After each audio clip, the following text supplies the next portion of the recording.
D'abord, un grand merci pour cet accueil et cette invitation. Euh, Peut-être avant de vous parler un peu de nos activités ou de disons, la partie un peu plus en termes de réflexion, d'abord sur le sujet même de l'apprentissage et des technologies que vous avez évoquées là maintenant, juste peut-être vous dire un tout petit mot sur finalement, d'abord le parcours pour les médecins ou disons, pour la partie médicale de notre université, puisque au départ, il y a la faculté, pour nous, hein, il y a la faculté de médecine, qui est notre environnement quotidien, avec bien sûr l'hôpital, ou les hôpitaux qui y sont rattachés. Et pendant très très très longtemps, ça a été un peu notre seul monde. C'est déjà pas mal, hein, mais c'était notre seul monde. Et pendant très très très longtemps, on vivait comme ça, avec une vision à la fois hospitalo-universitaire, en traversant la rue entre l'hôpital et la faculté de médecine, ou entre les différents hôpitaux qui sont rattachés à l'université Paris-Sud. Et puis, il y a peut-être une quinzaine d'années, il y a eu un premier, on va dire, déclic. Le premier déclic, c'est déjà le lien avec l'université, c'est-à-dire les autres métiers, les autres éléments qu'on ne connaissait absolument pas du tout, qui ne nous connaissaient pas du tout. Et il y avait une séparation vraiment très franche, très forte, entre moi ce que j'appelle les sciences dures, les mathématiciens qui sont à Orsay, là, à Saclay, tout ça, là, les physiciens, les machins, les trucs, là, les trucs on ne comprend même pas de quoi ils parlent, et puis nous les docteurs, et toute la santé de l'autre côté. Et il y avait une sorte de grande barrière entre les deux. Et puis il y a une quinzaine d'années, par le biais notamment des présidents d'université qui se sont succédés, il y a eu un premier lien qui s'est créé, d'ailleurs assez amusant si je puis dire, enfin amusant, c'est pas très amusant, mais par le fait que certaines personnes haut placées dans l'université sont tombées malades, et donc ont découvert ce qu'était la santé.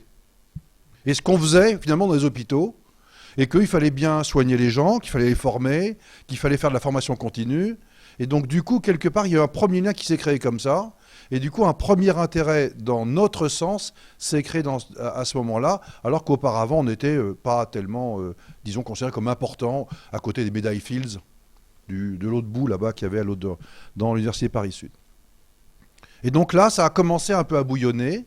Et puis, il y a quelques années, s'est créée une structure qui s'appelle l'IFSBM, qui est une structure créée par la faculté de médecine, dont l'objectif est de faire des liens au niveau des étudiants entre les sciences, disons, tout ce qui est biomédical, et les grandes écoles de Paris-Sud, pour essayer de faire venir des étudiants en stage avec l'idée très forte de créer finalement l'envie pour toutes ces personnes dans ces écoles-là, eh bien, de s'intéresser au monde de la santé, et après d'en faire, d'en faire leur futur métier, non pas forcément de devenir médecin, mais de se rendre compte que la santé est un monde extrêmement intéressant et qu'il peut y avoir là des ouvertures professionnelles qui sont différentes des ouvertures professionnelles habituelles qu'on pouvait avoir quand on était à Centrale Supélec, par exemple, et qu'il y avait des choses très intéressantes. Alors, M. Grenier, tout à l'heure, me parlait d'un colloque qui a eu lieu il n'y a pas très longtemps qui s'appelle Génomique numérique, hein, c'est bien ça ?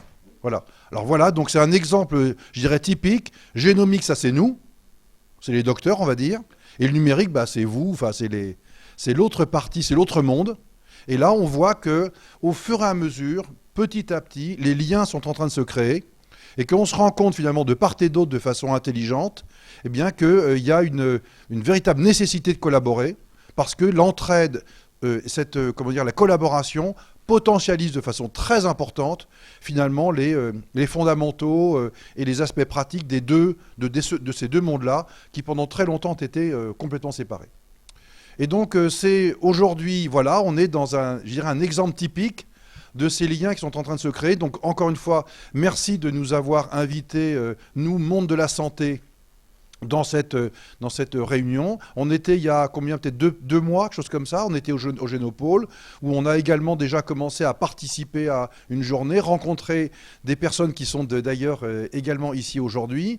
Et donc ça nous a permis, là encore, de commencer à créer des liens, de discuter, de s'ouvrir, de découvrir des choses qui se font et qu'on ne connaissait pas du tout. Et le dernier point un peu sur ces aspects un peu généraux, c'est de dire que alors qu'on s'était ouvert sur Paris-Saclay, enfin sur sur Paris-Sud, puis ensuite Paris-Saclay. Pour la médecine, nos liens où la réflexion était plutôt vers UVSQ, vous savez, vers Saint-Quentin, parce qu'il y a une faculté de médecine. Et en fait, moi, j'ignorais totalement même qu'il y avait une université à Évry. Et quand on s'est rencontrés il y a 1 an ou 2, j'ai découvert, je me dis, mais ah bon, il y a une université. Et puis il y a des laboratoires de recherche, et puis ils font des trucs qui nous intéressent. Il faut qu'on regarde et qu'on travaille ensemble. Et donc aujourd'hui, finalement, notre réflexion, elle va à la fois vers, bien sûr, UVSQ, Paris-Saclay au sens, je dirais, la partie, on va dire, ouest du territoire, et puis aussi vers vous maintenant aujourd'hui, à la fois parce que vous nous intéressez et parce que j'ai le sentiment, là, par ces invitations, qu'on vous intéresse et qu'on est capable de vous apporter des choses, en tout cas un mode de réflexion qui peut être intéressant et qu'on peut partager. Et alors bien entendu, le sujet de la journée d'aujourd'hui qui touche la formation, l'apprentissage, il est quasiment universel. Bien entendu, il va y avoir des spécificités, on va dire techniques ou de contenu, selon qu'on est dans de la formation en santé, médecin ou paramédical par exemple, ou dans des écoles, disons, de votre domaine. Mais globalement, les processus cognitifs, les méthodologies vont être assez similaires et les modes de changement au cours du temps vont également être assez similaires. Et donc, vous posez la question du bouleversement ou du rôle, par exemple, de ces méthodologies comme les réalités virtuelles ou augmentées, par exemple, on se pose les mêmes questions. Et donc, on voit bien qu'aujourd'hui, il y a un regroupement fort dans ce domaine-là. Alors, je vais donc maintenant venir un peu sur notre vision à nous, ce qu'on fait, ce que l'on sait, les questions qu'on se pose et nos analyses concernant cet aspect-là. Je ne vais pas détailler trop, même pas du tout en fait, le Lab for Sims lui-même, autrement dit notre activité de simulation, qui est finalement une activité un outil pédagogique. Je vais y venir régulièrement au cours de l'exposé, mais si ça vous intéresse, pour ceux qui n'ont pas encore été informés sur ce qu'on y fait de façon plus générale, on peut en parler au moment des pauses si vous le souhaitez ou au moment de la discussion. Juste pour vous dire que Lab for Sims, c'est pas seulement, disons, les 3e cycles, c'est-à-dire les internes en médecine, mais c'est toute la formation médicale des étudiants en médecine, d'une part, aussi bien le 2e cycle, c'est-à-dire les études de médecine, que le 3e cycle, mais aussi bien sûr la formation continue. Et puis c'est les liens avec les instituts paramédicaux, les kinés, les infirmières, là encore, il me semble que la création de ce centre de simulation a aussi beaucoup renforcé et a permis un développement intéressant. Donc dans notre activité, bien sûr, la simulation, que représente la simulation, ça a été le mode d'entrée pour nous dans la réflexion pédagogique il y a maintenant une quinzaine, vingtaine d'années, puisque je crois, comme vous l'avez dit il y a un instant, en fait, on faisait de la simulation au sein de l'hôpital avec des boîtes, des mannequins en plastique, là, dans nos blocs opératoires ou dans nos salles de cours, depuis très très très longtemps. C'était complètement artisanal, on n'avait en gros aucun moyen. Et comme les matériels commençaient déjà à coûter cher, on était assez limité et on voyait avec intérêt ce qui se faisait de l'autre côté de l'Atlantique et en disant qu'on n'y arriverait jamais. Et puis, il y a eu un déclic dans les années, disons, 2000-2010, où il y a eu des moyens financiers, d'une part, qui sont arrivés en corrélation avec une prise de conscience que la pédagogie devait changer de façon importante dans le milieu de la santé. Et vous avez ici une diapositive d'une publication relativement récente, mais qui résume assez bien, finalement, la prise de conscience ou un peu la synthèse des connaissances. Et qui, dans une grande revue, je ne sais pas si c'est des revues que vous connaissez ou que vous lisez régulièrement ou non, en tout cas, c'est une grande revue scientifique dans le monde biomédical. Et qui vous montre, par exemple, sur ces 2 graphes, là, si on regarde d'abord le graphe de gauche, eh bien, on voit un peu, finalement, les résultats en matière d'apprentissage. Et donc, en abscisse, là, sur le graphe de gauche, on voit le pourcentage d'étudiants qui échouent à leurs examens en fin d'année. Et en ordonnée, on voit finalement le taux de ces échecs. Et vous voyez que là, il y a 2 courbes, deux surfaces qui se superposent. Les méthodes qu'on va dire classiques, c'est l'orangé qui est un peu sur la droite. Et puis les formations dites actives, ce qu'on appelle aujourd'hui les pédagogies actives, qui sont sur la gauche. Et on voit qu'avec la petite flèche noire au milieu, on voit que grâce à la mise en œuvre des nouvelles méthodologies, des nouvelles technologies, des nouvelles approches de pédagogie dites innovantes, alors qui sont plus innovantes que ça, parce que ça fait déjà maintenant une quinzaine d'années qu'on en parle, mais elles sont encore innovantes parce qu'elles sont très très très peu appliquées dans beaucoup d'endroits, eh bien on voit qu'on réduit finalement, on déplace sur la gauche le taux d'étudiants qui échouent et donc un meilleur résultat de l'apprentissage. Et si vous regardez la partie droite de la diapositive, les auteurs ont fait un peu une revue de la littérature générale sur les différents domaines dans lesquels ça a été démontré. Et on voit que globalement, pour pratiquement toutes les sciences que vous voyez là indiquées ici, eh bien on est bien sur un progrès avec une diminution du taux d'échec, et que c'est donc vrai en général, mais que c'est vrai pratiquement dans tous les domaines de l'apprentissage. Alors chose intéressante, là-dedans il n'y a pas la médecine, et donc on voit bien que la médecine était en retard par rapport au déploiement des méthodes de pédagogie innovantes. Alors là-dedans, ces méthodes de pédagogie innovantes, il y en a beaucoup. Ce n'est pas l'objet d'aujourd'hui de les évoquer toutes, mais juste pour remontrer un peu ou évoquer que la simulation n'est finalement qu'un outil au milieu de tout ça, et que les pédagogies innovantes touchent beaucoup de choses, à la fois des méthodes d'apprentissage et des outils.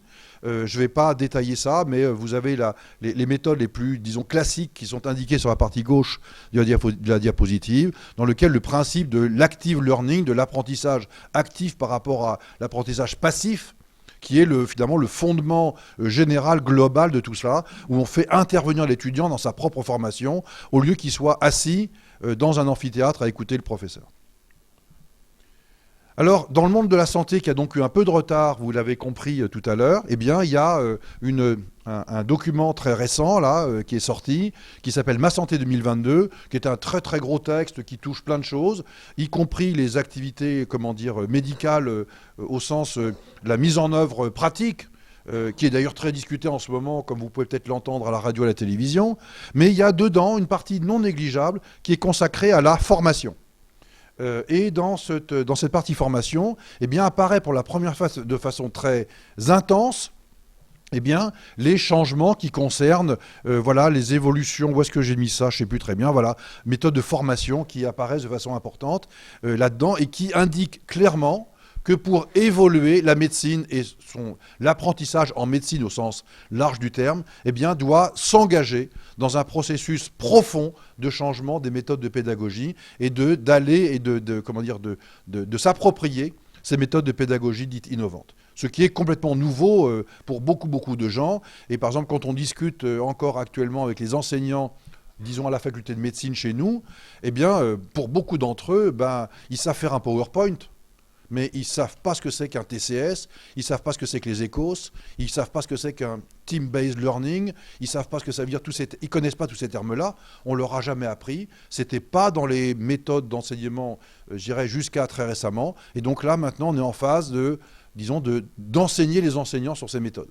Et la fac de médecine, par exemple, va créer en tout début d'année un département d'innovation pédagogique dont l'objectif est de former les enseignants. Parce qu'on ne peut pas faire de l'enseignement, disons, innovant, si déjà les enseignants eux-mêmes ne sont pas formés. Donc il y a un lancement de réflexion autour de ça.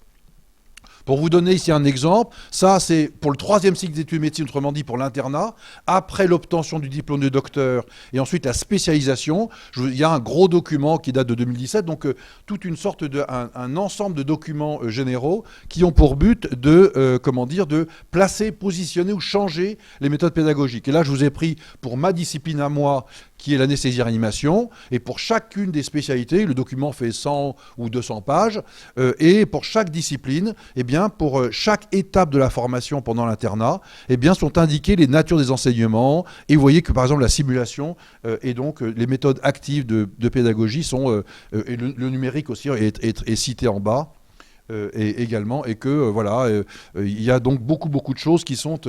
la nouveauté est très très grande pour le monde médical, qui est en train petit à petit de s'emparer de ces choses-là. Et même d'ailleurs, une réflexion sur laquelle je reviendrai dans un instant, sur le rôle potentiel de la simulation ou de ces méthodes dites innovantes, à la fois dans l'apprentissage, mais également dans l'évaluation des apprentissages, qui est aussi un sujet que je trouve intéressant. Alors ici, juste pour vous montrer que la simulation proprement dite, ça a déjà quelques années. Le premier simulateur, on va dire haute fidélité, qui ressemble à un être humain, Il date de 1969, il vient des États-Unis. Et depuis ce moment-là, eh bien, évidemment, ça a beaucoup changé sur le plan technologique. Mais un peu, c'est le modèle un peu le plus connu, le plus habituel qu'on rencontre dans le domaine médical. Où on a ici la représentation d'une salle d'opération, par exemple, avec un mannequin et puis des gens qui vont agir sur ce mannequin, notamment dans des situations de crise, pour les aider à se former, à réfléchir, à être, plus efficaces en matière de résultats médicaux. Alors je vais passer là-dessus pour aller plus vite. Et donc en fait la simulation à Lab4Sims, mais d'une façon générale, donc c'est quoi? Eh bien c'est plusieurs domaines. C'est d'abord la simulation humaine, qui est très importante en médecine et qui était, on va dire, très négligée. C'est qu'on a face à soi une maladie, mais on a avant tout un patient, donc une personne humaine.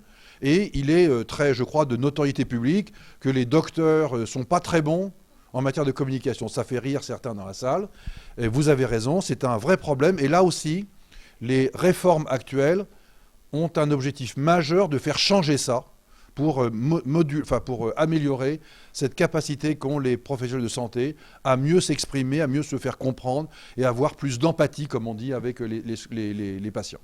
Et donc, il y a toute une stratégie qui tourne autour de la formation par les jeux de rôle, la simulation humaine qui est indiquée sur ce diagramme là-haut et dans lequel on travaille de façon très intense.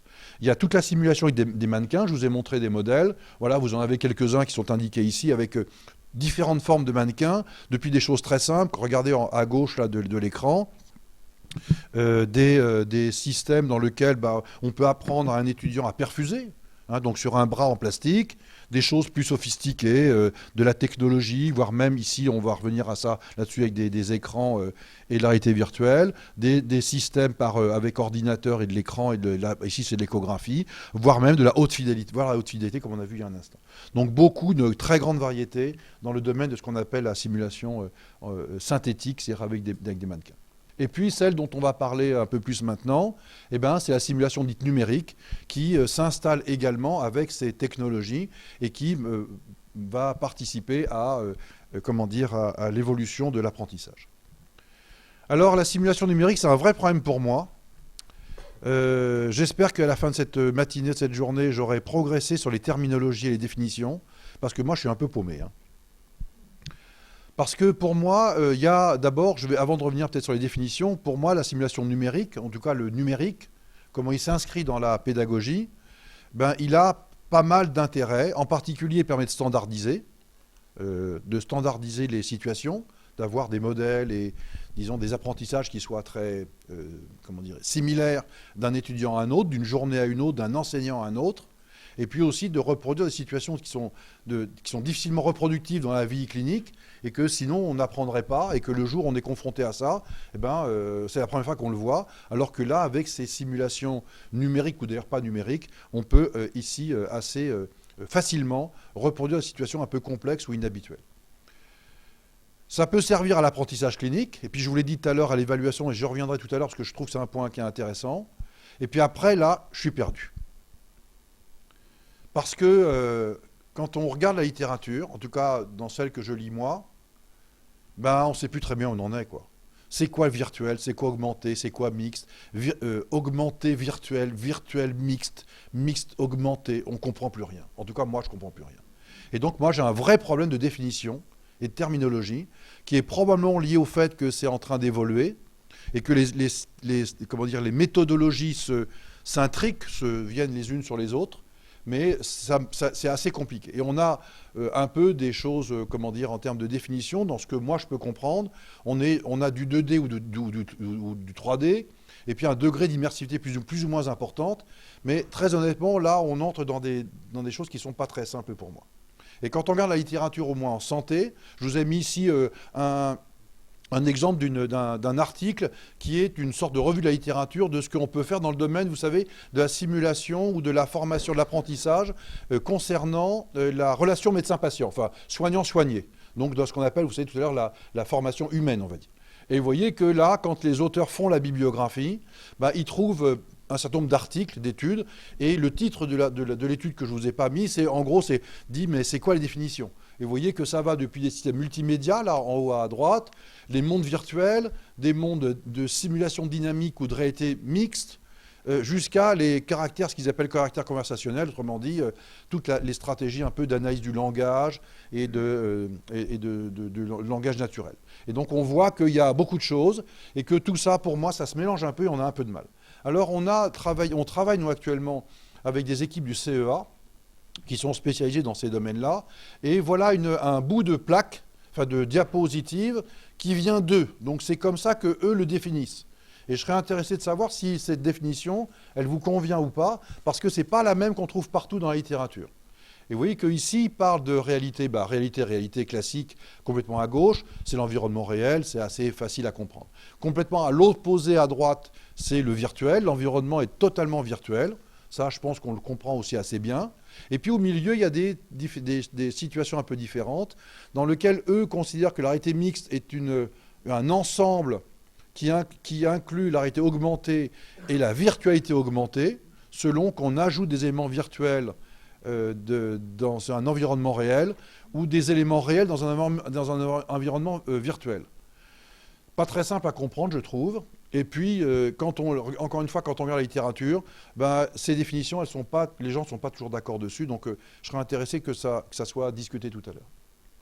Alors, en médecine, pour rester dans notre domaine médical, un peu comme vous l'avez dit dans le titre de la journée aujourd'hui, tout le monde sent que ça va bouger beaucoup, que c'est un truc qui va faire bouger beaucoup les choses.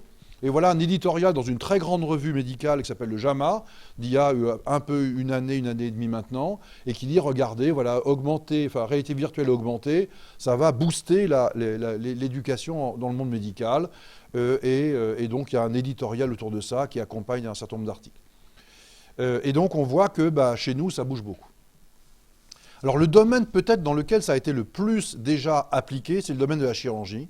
Et je vous ai mis ici des exemples avec des technologies croissantes, peut-être en complexité. À gauche, des simulateurs de laparoscopie, vous savez, pour faire la chirurgie. Et on voit ici qu'il y a l'outil, les outils sont,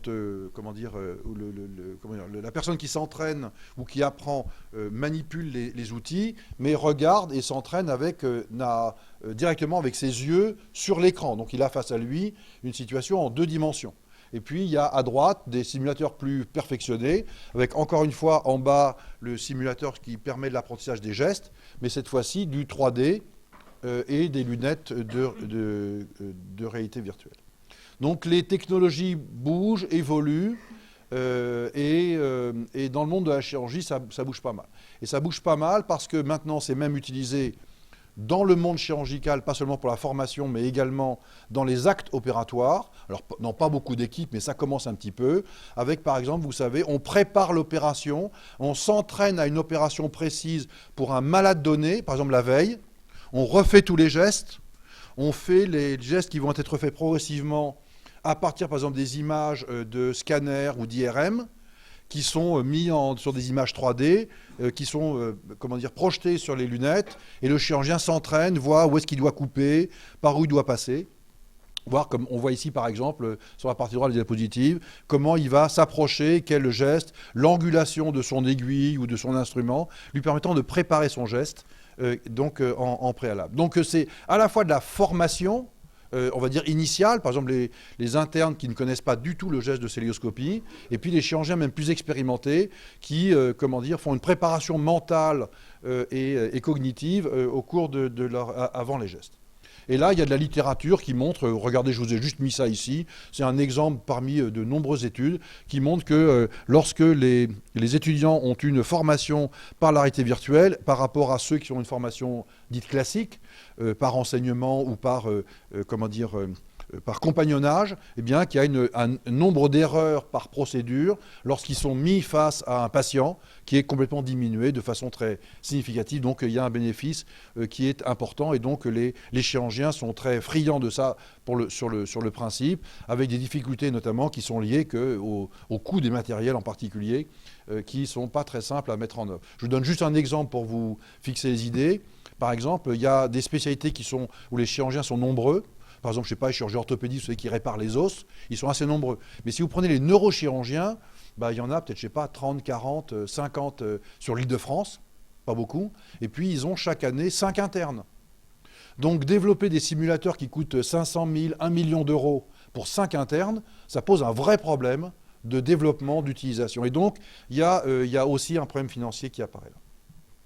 Alors c'est utilisé dans d'autres domaines, par exemple chez nous, avec des simulateurs qui sont là ici de complexité plus faible, où on voit ici pour faire la fibroscopie, c'est-à-dire aller dans les bronches avec l'appareillage, mais qui permet de vous entraîner.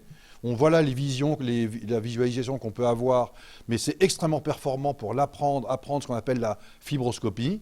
Et puis, sur cette diapo, vous avez ici, grâce à ces appareils-là, on peut aussi faire de l'évaluation, puisqu'on peut mesurer le nombre de fois l'étudiant se trompe, il va au bon endroit, combien de temps il met, et donc par un certain nombre d'indicateurs, le nombre de collisions sur la paroi, etc., par un certain nombre d'indications, on peut comme ça mesurer la compétence à un moment donné et voir la compétence progressive au cours du temps.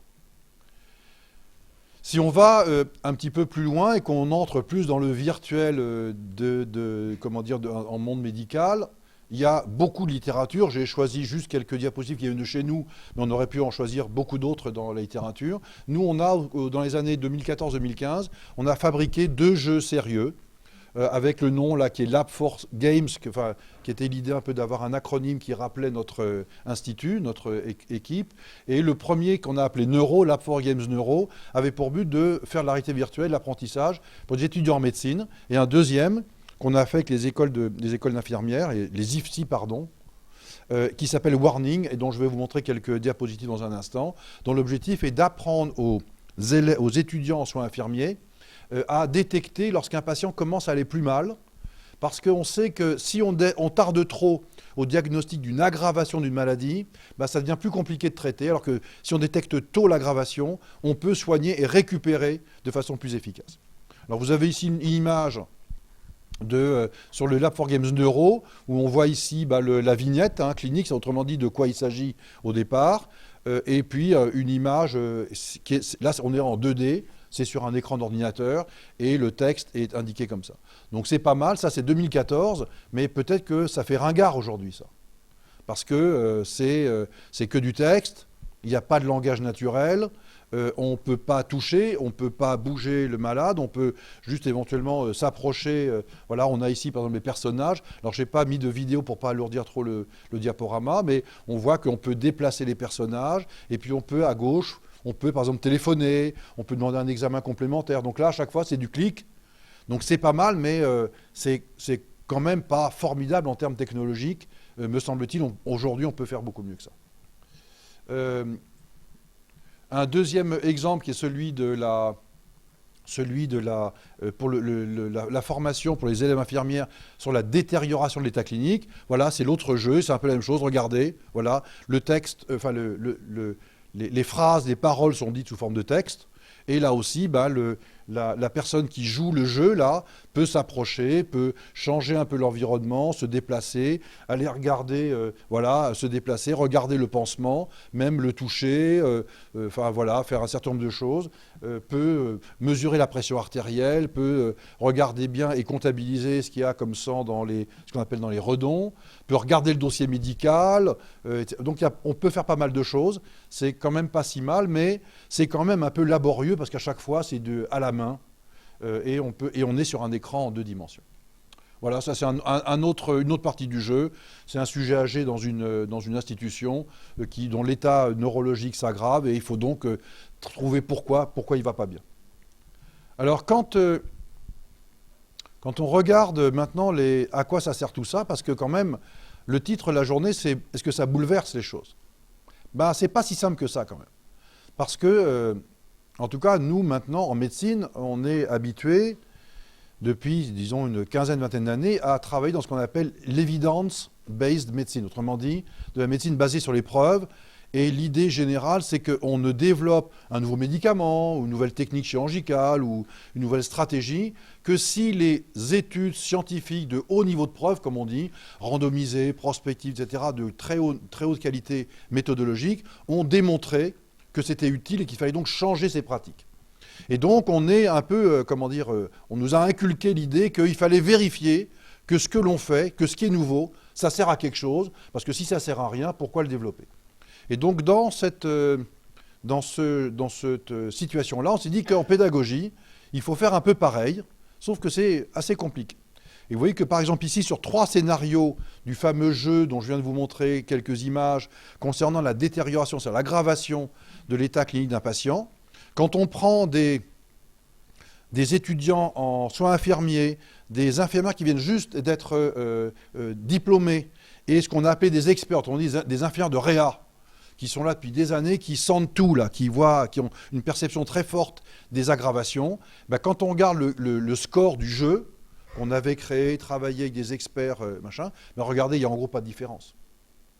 Et donc, on commence à se poser des questions sur la validité, sur l'utilité de ces systèmes-là. Et donc, c'est pas si simple que ça, car notre attendu initial, c'est de dire que les expertes bah, seraient bien meilleurs, feraient le diagnostic beaucoup plus rapidement, enfin, ce qui est intuitif, que des étudiantes en soins infirmiers qui sont en 2e année et qui ont très peu ou quasiment pas d'expérience clinique. Eh bien, c'est pas comme ça que ça fonctionne, et c'est pas aussi simple que ça. Et donc, quand on fait des analyses complémentaires, notamment sur le plan cognitif, eh ben, on voit quand même qu'il y a des différences dans les comportements. Elles ne se marquent pas par les scores ou par les temps de réalisation ou d'obtention du résultat ou du diagnostic, mais ça se marque par d'autres choses, par les processus cognitifs, par exemple sur les erreurs ou les liens par des calculs statistiques entre les erreurs en termes de communication ou de perception de la situation et le raisonnement clinique. Et c'est très fort pour les étudiants en soins infirmiers qui ont besoin de toutes ces étapes pour arriver au diagnostic et à la gestion du cas, alors que regardez, pour les experts ici, il n'y a aucun lien, parce que c'est intuitif. Elles ont la compréhension immédiate de la situation, et bien que ça ne change pas en termes de temps de réalisation, il y a une façon d'arriver au diagnostic qui est complètement différente. Alors dans une autre étude là, qui est soumise également, là, qui est avec ma jeune collègue qui s'appelle Antonia Blagnier, qui fait sa thèse de science sur ce type de sujet, eh bien on a... Ah, qu'est-ce qui se passe là? Ah oui, voilà. On a fait un peu la même chose pour essayer de savoir si, avec ces fameux jeux sérieux que j'appellerais de première génération, hein, c'est du 2D, du tactile ou de la souris, s'il y avait une différence en termes de résultats pédagogiques, est-ce que ça bouleverse la formation? Et donc là, on a comparé dans une étude randomisée, très bonne qualité méthodologique, calcul de puissance préalable, enfin, tout ce qu'on sait bien faire maintenant dans le monde, disons dans le monde de la santé. Et on a comparé un groupe d'étudiantes en soins infirmiers qui étaient formées par le fameux jeu sérieux et un groupe d'étudiants en soins infirmiers qui étaient formés par une formation traditionnelle avec un cours et un PowerPoint sur le même sujet. D'accord ? Et puis on regardait les résultats en matière d'acquisition de compétences, de connaissances et de compétences, avec différentes méthodes, dont des tests de concordance de script, qui sont des tests, je ne sais pas si vous êtes familier avec ça ou pas du tout, peut-être, oui, d'accord, qui sont des systèmes qui ont pour but, enfin en tout cas pour nous, de mesurer une approche du raisonnement clinique. Excusez-moi. Et quand on regarde les résultats, ben là aussi on est un peu déçu, puisque qu'on était formé par le jeu sérieux, ces histogrammes blancs, ou par le système traditionnel en gris, ben regardez, les scores, les scores en test de concordance de script, ben ils sont les mêmes, et il n'y a pas de différence significative. Autrement dit, ça ne bouleverse pas, puisque les scores sont les mêmes. Et donc du coup, on est quand même embêté, parce que ça veut dire qu'on va... Parce que par exemple, le premier jeu dont je vous ai parlé, 2013-2014, 150 000 € quand même. Donc, est-ce qu'il faut tout bouleverser et payer 150 000 € pour un truc qui donne un résultat qui est le même qu'un PowerPoint dans une salle de cours? Ben, ça pose un vrai problème, je trouve, parce que c'est pas si la réponse elle n'est pas évidente à mon avis. Et par contre, quand on continue l'évaluation et qu'on essaie de savoir finalement est-ce qu'il y a quand même des avantages, on trouve de façon très constante dans quasiment 100% des études, au moins en santé, puis vous nous direz si c'est pareil dans vos domaines à vous, on voit que les étudiants formés avec des méthodes, on va dire, innovantes, celles-ci ou des méthodes approchantes, on voit qu'ils sont plus satisfaits, et là on retrouve la même chose. Ils sont satisfaits à la fois du mode de formation général, ils sont plus satisfaits de l'apprentissage sur le sujet lui-même, et ça les motive beaucoup plus. Hein, les anglo-saxons appellent ça engagement, c'est l'engagement, l'envie de se former. Et là aussi, c'est significatif. Et que, ils aimeraient bien que tous leurs copains ils aient la même chose. Donc les résultats sont les mêmes en mesure objective, mais ils sont contents et ils ont envie de se former comme ça. Et donc, qu'est-ce qu'il faut en tirer de ça? Je ne sais pas très bien, mais à l'instant T d'aujourd'hui, les résultats ne sont pas probants en matière objective. En revanche, il me semble, et là encore, ça sera, j'espère, un sujet de discussion peut-être avec vous tout à l'heure, que ces résultats-là, et notamment cette partie-là, a un avantage qui n'est peut-être pas perceptible juste par le score du jeu lui-même, mais qui est peut-être, qui sera perceptible sur le plus long terme.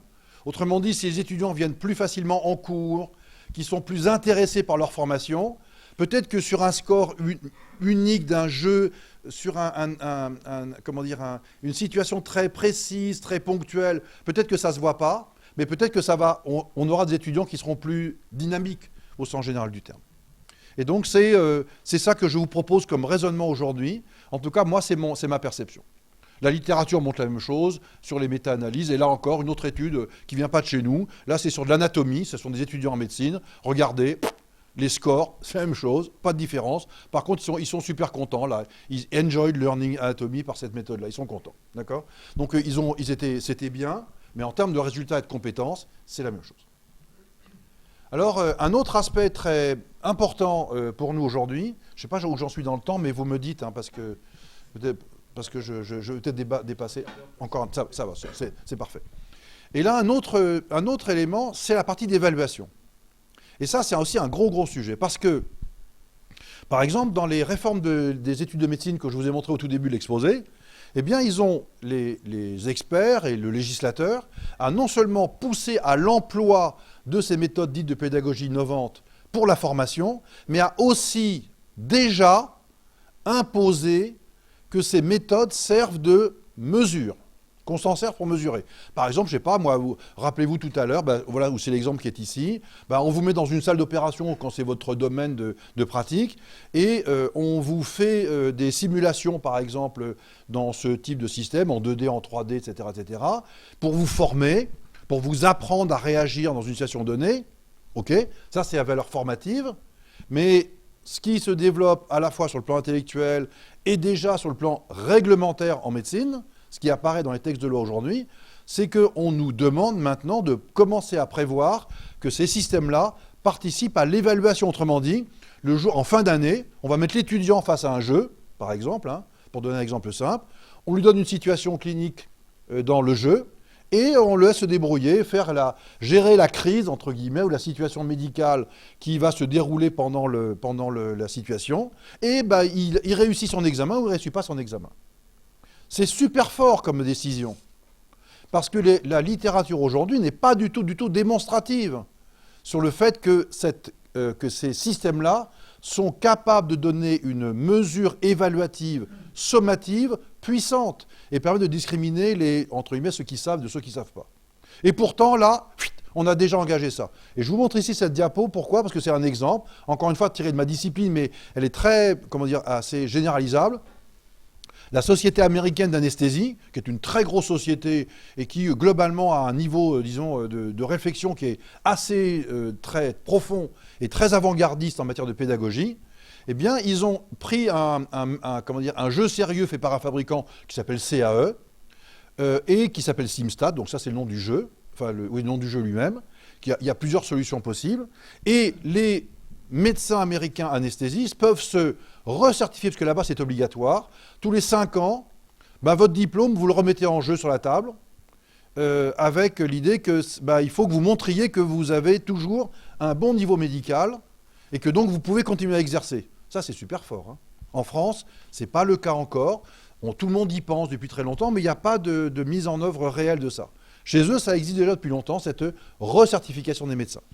Et donc, la Société américaine d'anesthésie a décidé depuis 2-3 ans maintenant que les médecins peuvent se recertifier par le jeu.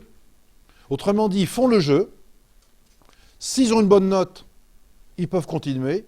S'ils n'ont pas une bonne note, ils ne peuvent plus exercer.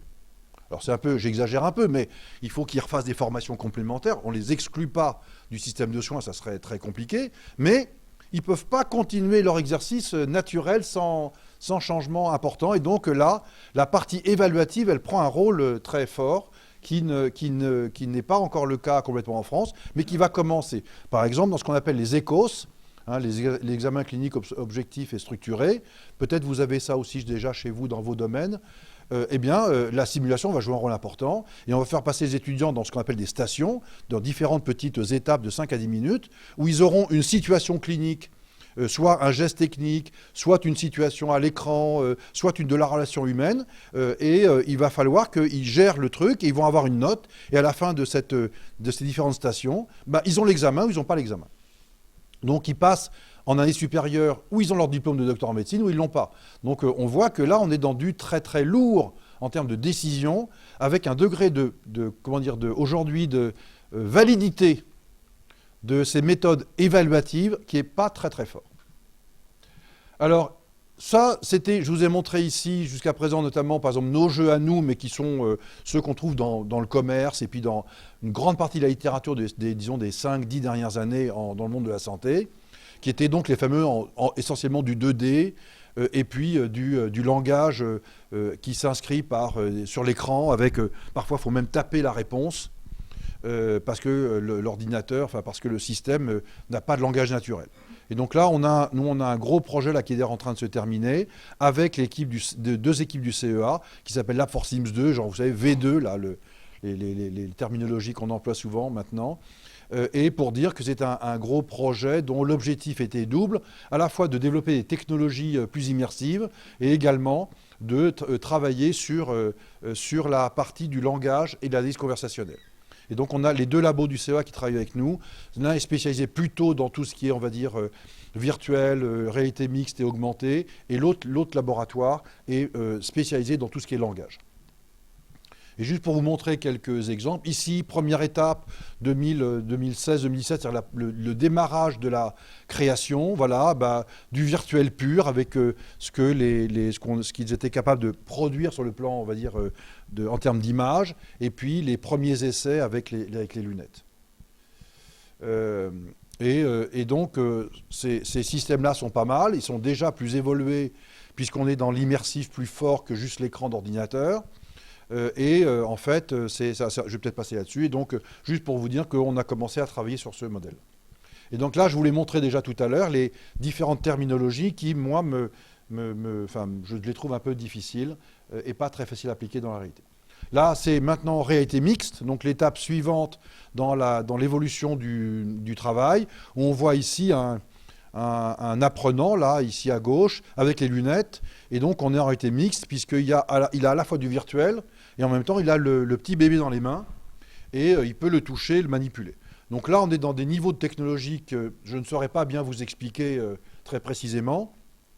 Mais il y a la reconstruction ici, par exemple, à droite du monde virtuel qui représente en fait la même salle, et en même temps le mixage, si je puis dire, avec le mannequin tangible que l'étudiant peut vraiment toucher, peut manipuler. Et avec des choses intéressantes. Par exemple, du coup, un mannequin, quand on est en réalité classique ou en simulation haute fidélité, même traditionnelle, le mannequin, c'est du plastique, il a une couleur un peu rosée, mais il est toujours rosé la même couleur. Or, en fait, un petit bébé, quand il va pas bien, il devient bleu. D'accord ? Et ça, c'est un signe qu'on voit, nous, cliniciens. D'accord ? Au début ou plus ou moins à des stades avancés, mais là, en réalité, en simulation de fidélité classique, on ne peut pas le faire. Et donc, dans des scénarios classiques, on dit aux étudiants, là, tu vois, il devient bleu. Donc, on dit à l'étudiant ce qu'il verrait si le mannequin pouvait se transformer. D'accord ? Et donc, une des idées là, c'est qu'en fait, l'étudiant, on n'a pas besoin de lui dire, mais qu'il le voit réellement. Et donc, il y a tout un tas d'algorithmes qui sont insérés dans le jeu, à la fois pour faire un lien entre les valeurs, disons, par exemple, d'oxygénation du sang et la couleur du mannequin qui ont été introduites dans le jeu. Et évidemment, et donc l'étudiant, là où l'interne, la personne qui se forme, peut toucher le mannequin, le déplacer, lui bouger la tête, etc. Alors ça, c'est toute la partie méthodologique que je ne suis pas trop capable de vous expliquer, mais en gros, là, c'est toutes les méthodologies qui permettent la reconstruction de façon plus ou moins fine du mannequin qui se projette du mannequin virtuel qui se projette sur le mannequin réel, physique, tangible, et qui bouge en même temps que lui. Donc là, me demandez pas trop sur les aspects techniques parce que je ne saurais pas bien vous expliquer, mais vous avez ici différents modèles qui inclut du deep learning que les gens les collègues du CEA ont mis en œuvre à l'intérieur pour essayer de s'approcher le plus possible d'un système où le mixage tangible et virtuel est de plus en plus fort. Là encore d'autres images, vous savez, dans des parties, comment dire, des tests d'études, et on voit que là, à ce moment-là, ce n'était pas encore complètement parfait. Vous voyez, la qualité de l'imagerie superposée n'est pas formidable. Donc là, c'est avec les lunettes. Là, vous avez ici un exemple où on voit des trackers sur le bébé qui vont permettre, par exemple, quand on va bouger, là, ici en l'occurrence, le bras gauche, par exemple, le bras gauche va bouger également en virtuel. Voilà. Et donc ça permet de faire bouger les choses en même temps. Là, c'est aussi quelques images qui vous montrent dans les difficultés techniques. Peut-être pour vous, c'est banal aussi, mais en tout cas, nous, on est un peu dans la découverte depuis 2-3 ans sur tout ça. Vous voyez là, par exemple, la personne qui est en apprentissage touche ici le bras droit, et le bras droit va bouger dans son écran. Un autre élément, vous voyez ici que, par exemple, une des difficultés, c'était qu'il y avait toujours une gêne avec les objets. Là, par exemple, avec une technologie de gants colorés, ils arrivent à séparer. Par exemple, le gant, lorsqu'il est sur le bébé, cache le bébé, mais quand il est derrière le bébé, il ne cache pas le bébé. Donc ça permet une meilleure visibilité du système et permet donc d'avancer dans ce sens-là. Et puis voilà, là aussi, quand le formateur, par exemple, voit que le bébé ne respire pas très bien et qu'il veut lui bouger le cou, par exemple, ou tenir la tête, il va le bouger en virtuel et en tangible et de la même façon. Donc là, le projet est encore en cours, il n'est pas finalisé, et ils ont, on va dire, expérimenté, si je puis dire, de très grandes difficultés techniques. Peut-être vous en parlerez tout à l'heure pour ceux qui sont dans ce domaine-là. Très grosses difficultés techniques de réalisation d'un tel scénario qui est toujours pas complètement finalisé, qui est encore en cours. Ici, c'est le deuxième jeu. Alors là où l'objectif était d'avoir un environnement virtuel également, avec les lunettes, donc immersif, et on a par exemple un docteur ou une infirmière, et là on a une jeune femme qui arrive aux urgences d'un hôpital et qui a mal au ventre, et chez laquelle on va diagnostiquer une complication, vous savez, de la vésicule biliaire, infectieuse de la vésicule biliaire. Et donc là, dans ce jeu, c'était pas tellement, finalement, ce qui nous intéressait, c'était pas tellement les aspects, d'image, je vais dire, mais plus la partie conversationnelle. Et donc là, parce que dans l'image précédente, dans le scénario ici, le bébé, en gros, il dit rien. On ne parle pas. C'est un nouveau-né. Il n'y a pas d'échange avec le nouveau-né sur le plan. Par contre, il y aura quelques échanges avec les autres partenaires, mais c'est surtout on va dire, du technologique et de l'imagerie. En revanche, là, on est typiquement dans du diagnostic et de la prise en charge médicale. Et donc là, va jouer un rôle important sur l'interaction avec le patient, ou avec la patiente en l'occurrence. Et donc là aussi, avec l'autre laboratoire du CEA, eh bien, le travail qui a duré maintenant, qui est encore en cours et qui a duré les 3-4 dernières années, en fait, c'est de gérer le dialogue et d'insérer de l'analyse conversationnelle au sein de tout ça, avec des chatbots et tout un tas de technologies, là encore, qui ont pour but d'essayer d'améliorer finalement la reconnaissance de ce que dit le médecin lorsqu'il interroge et de créer la capacité pour l'avatar et le jeu lui-même de répondre de façon intelligente et adaptée à la question du médecin. Qu'est-ce que vous avez mangé hier soir? La dame répond, j'ai mangé une pizza. Voilà, donc c'est peut-être un peu simple. Où est-ce que vous avez mal? La dame montre l'endroit où est-ce qu'elle a mal. Depuis quand vous avez mal? Elle répond ça. Et donc ces termes-là qui sont a priori assez simples, quand même, sont pas si faciles que ça à inclure dans le jeu. Et puis surtout, la difficulté, c'est que entre deux médecins, on ne pose pas la question de la même façon. Donc le langage naturel que nous, on va comprendre immédiatement, eh bien, si la machine n'a pas le corpus de compréhension suffisant, la machine ne pourra pas répondre. Et donc, une des difficultés, ça a été effectivement d'enchaîner toutes ces différentes étapes, à la fois dans la compréhension de la question et de fournir une réponse qui soit intelligente et adaptée dans le jeu. Et là, vous avez ici un exemple. Selon les méthodes qui ont été utilisées pour la compréhension, soit un système à base de règles de dialogue, soit un système enrichi avec du deep learning. Et on voit ici que selon que les réponses cohérentes de l'avatar, ici, et les réponses incohérentes et incomprises, on s'améliore un peu dans certains domaines, mais ce n'est pas parfait complètement, selon les méthodologies techniques qu'on a utilisées. Donc il y a du mieux par rapport au... Je ne vous ai pas mis ce qui était dans les premières, les premiers mois de la réalisation. Ça, c'est les 2 dernières étapes. Et c'est ça qui a été retenu pour l'instant. Mais vous voyez qu'au moins, il n'y a pas de réponse incomprise, mais il y a des réponses qui sont parfois un peu incohérentes. Donc on n'est pas à 100% de compréhension du langage naturel et d'adaptation. Alors presque pour finir, et ne pas trop vous prendre de temps, je voudrais quand même vous signaler un point qui n'est pas du tout travaillé, en tout cas dans notre domaine, c'est les effets indésirables finalement. Parce que là, il n'y a rien dans la littérature médicale, ou quasiment rien. Et donc on a fait, avec le jeu sérieux, vous savez, la dernière étape là, sur le nouveau-né, on avait travaillé pour une première évaluation en réalité virtuelle pure. Donc peut-être qu'en réalité mixte ou augmentée, ça ne serait pas pareil, mais vous avez ici une première étude qu'on a faite préliminaire, qui est soumise à publication, là, pour montrer que, pour évaluer le mal des simulateurs avec lunettes, dans un modèle purement virtuel et de gestion du nouveau-né, comme vous avez pu voir tout à l'heure. Mais purement virtuel, sans les gestes qui accompagnent les choses. Et donc on avait pris 22 sujets volontaires, qui étaient équipés d'un casque. Ils avaient un scénario standardisé qu'on leur faisait jouer. L'objectif n'était pas de savoir s'ils savaient faire la réanimation du nouveau-né, mais de leur donner un scénario et de voir comment ça se passait pour eux à ce moment-là. Avec des questionnaires standardisés validés dans la littérature qui mesurent la survenue du mal des simulateurs. Et on a été finalement très surpris de voir que 81%, donc en gros 8 sur 10 des personnes exposées, ont ressenti un ou des symptômes. Et que sur ces 81% là, eh ben, il y en a, il y en a un qui a eu des symptômes sévères et un certain nombre qui a des symptômes modérés. La personne qui a eu des symptômes sévères, elle est restée plusieurs heures sans rien pouvoir faire. Elle était obligée d'être assise en attendant que ça se passe. D'accord ? Et puis ceux qui avaient des symptômes mineurs, ils ont pu, au bout d'un quart d'heure, une demi-heure, retrouver leurs esprits, entre guillemets, et reprendre leurs activités, préalables. Mais pour une des personnes, c'était absolument incroyable. Pendant plusieurs heures, on ne savait pas quoi faire. On était très embêtés. On a dit, allonge-toi, on va regarder ce qui va se passer, puis on va attendre que ça se passe.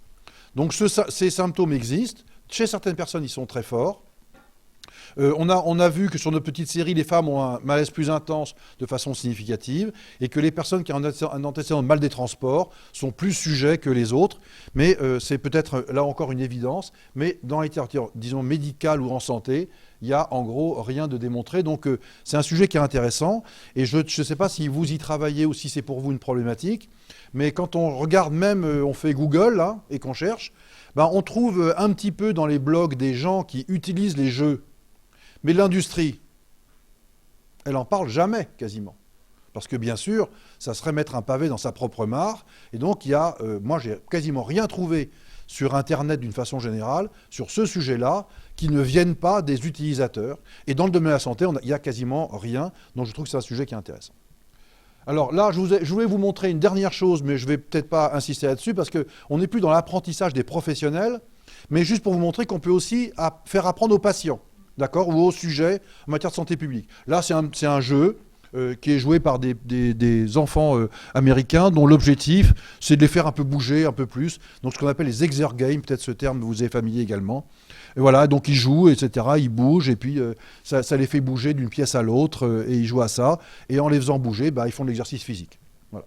Et donc, on voit qu'il y a des résultats qui sont favorables en nombre de pas effectués par jour lorsqu'ils jouent à ces jeux-là. Encore une fois, il y a un effet qui était, disons, je reviens à la diapo précédente, qui était positif en termes de pas, mais c'est pas tellement net quand on regarde les deux courbes. Et quand on voit finalement le nombre de minutes d'activité par jour, autrement dit, est-ce qu'ils ont vraiment bougé, c'est non significatif. Par contre, ils trouvent ça sympa. Ils sont contents de jouer à ça. D'accord ? Donc on retrouve les mêmes résultats globalement, c'est-à-dire qu'en termes de score objectif, c'est pas très discriminant. Par contre, en termes de plaisir ou d'intérêt, il y a des choses. Et alors, juste une dernière diapositive que j'aime bien, c'est pour montrer ou pour aller maintenant au-delà de juste l'apprentissage, mais d'aller peut-être dans des phénomènes électrophysiologiques ou d'aller dans le cerveau pour voir comment ça fonctionne, essayer de comprendre.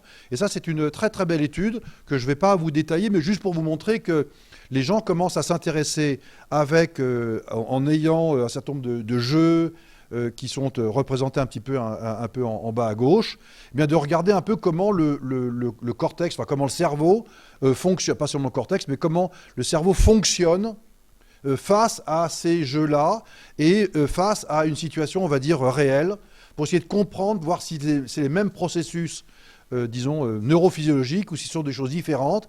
Et à partir de là, est-ce qu'on pourrait renforcer certaines voies d'activation ou non, et donc travailler sur cet aspect neurophysiologique. Donc là, c'est le tout début, mais ce n'est pas inintéressant, en tout cas sur le plan de, disons, de la compréhension. Alors juste pour conclure, j'ai mis temporaire parce que si ça se trouve dans un an, ça sera complètement faux. La réalité virtuelle, elle est ressentie comme une méthode pour améliorer l'apprentissage en santé. Donc oui, beaucoup de gens disent que ça va bouleverser les choses. Et ça pourrait le changer à toutes les étapes et pour tous les métiers. Donc ça paraît une ouverture fantastique. On a des difficultés de terminologie, me semble-t-il, quand même, pour que les gens sachent de quoi ils parlent et ce qu'ils font exactement. Et les résultats, par contre, sont pour l'instant, je trouve, un peu décevants à l'aune de l'évaluation scientifique directe, immédiate, où les résultats ne sont pas très différents avec ces méthodes innovantes par rapport aux méthodes traditionnelles.